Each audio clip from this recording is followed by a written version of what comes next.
Russia wasn't adequately prepared for its stifling heatwave that's thought to have killed thousands of people, according to a leading scientist. As well as soaring temperatures, Moscow suffered severe air pollution caused by forest fires. In the capital alone, nearly 6,000 more people died in July than in the same month last year. It's led experts to make some awkward comparisons. European countries, the USA and Canada, have accumulated vast experience of how to react during heatwaves, he says, singling out a hot spell that killed up to 50,000 people in the EU in 2003. As for us, the only thing I can cite is a letter from the Russian Health Ministry on the issue. Regrettably, we're now just on our way to having such a national plan. It's thought most of those who've died from the heat were elderly. Many have been taking shelter in social centres, but these, like hospitals, maternity wards and ambulances, usually have no air conditioning. While cooler weather forecast for the weekend should bring cleaner air to Moscow, more figures are awaited on the heatwave's victims. The debate on how to limit the damage in future is only just beginning. Their countries have a troubled history, but on a visit to Russia, Hamid Karzai has been assured that Moscow backs his efforts to establish peace and security in Afghanistan. President Dmitry Medvedev offered his support in talks with his Afghan counterpart in the southern resort city of Sochi, ahead of a four-way summit. The Pakistani and Tajik presidents were also attending. Russia and Afghanistan's mutual courtship comes 2 decades after Moscow ended a disastrous conflict on Afghan soil that claimed around 15,000 Soviet lives. With that in mind, Russia has said it won't send soldiers to Afghanistan to take on the Taliban. But Moscow has held out the prospect of supplying transport helicopters to help the fight against insurgents, as it seeks to increase its influence in the region. The French government is facing mounting criticism over plans to deport Roma migrants.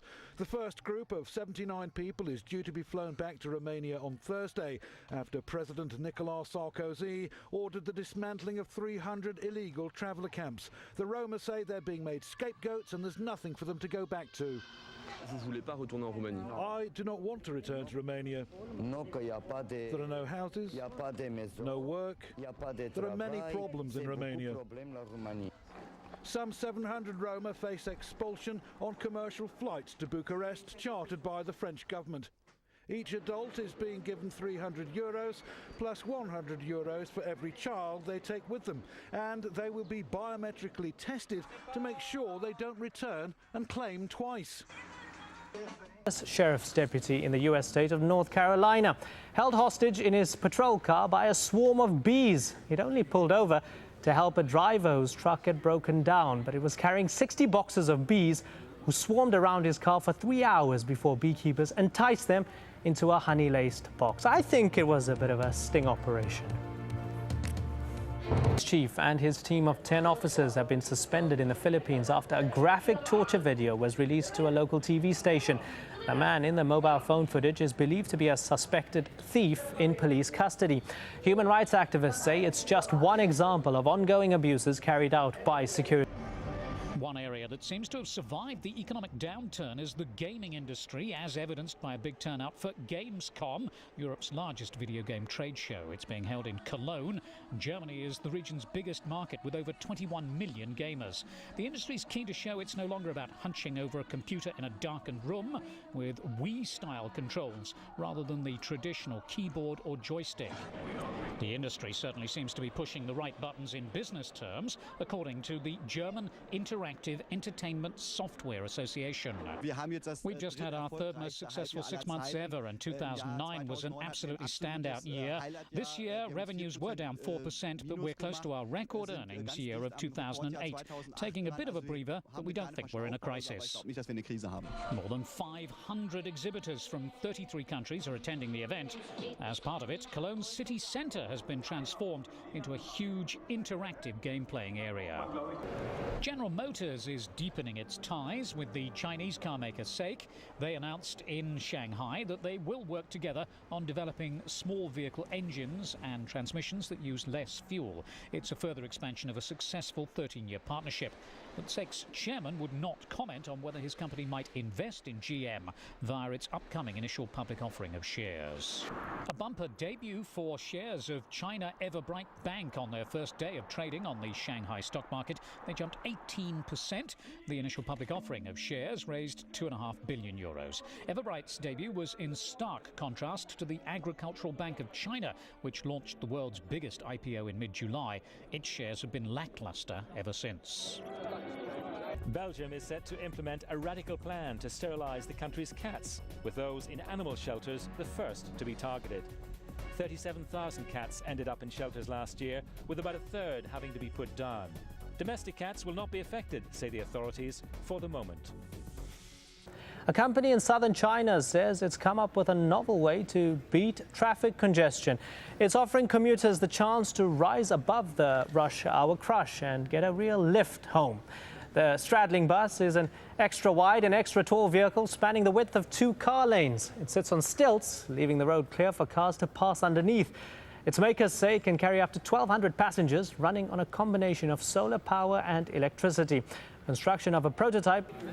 It's 100 days since British Prime Minister David Cameron and his deputy Nick Clegg emerged into Downing Street's Rose Garden to announce their political partnership to the world. We're looking at the bigger picture. We're looking at what a bold move like this with a strong, stable government can achieve. Cobbled together after May's inconclusive election, the union between the majority Conservatives and the third-party Liberal Democrats meant the UK had its first coalition government since World War II.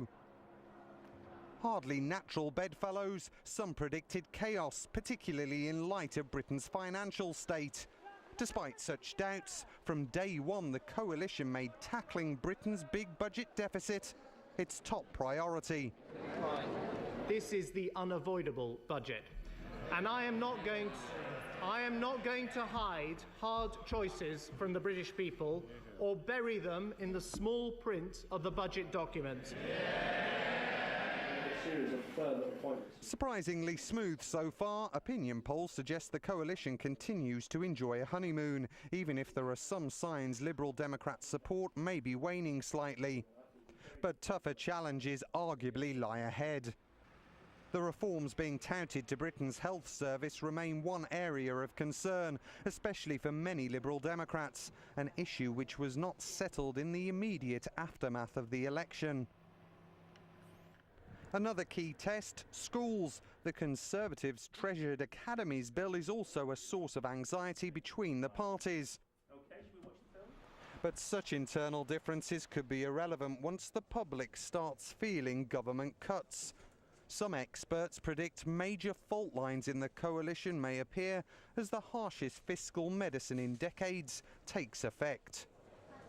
It does seem fair to presume that once the spending cuts actually start to hit people's services, people's communities, and people can see the problems that are being caused in their local areas as a result of this very sharp and quick withdrawal of public funding, that public opinion may start to change. For the moment, however, all appears relatively rosy given the scale of the ideological differences both parties have had to set aside. But a dip in the polls could change everything in a country that's historically uncomfortable with coalitions.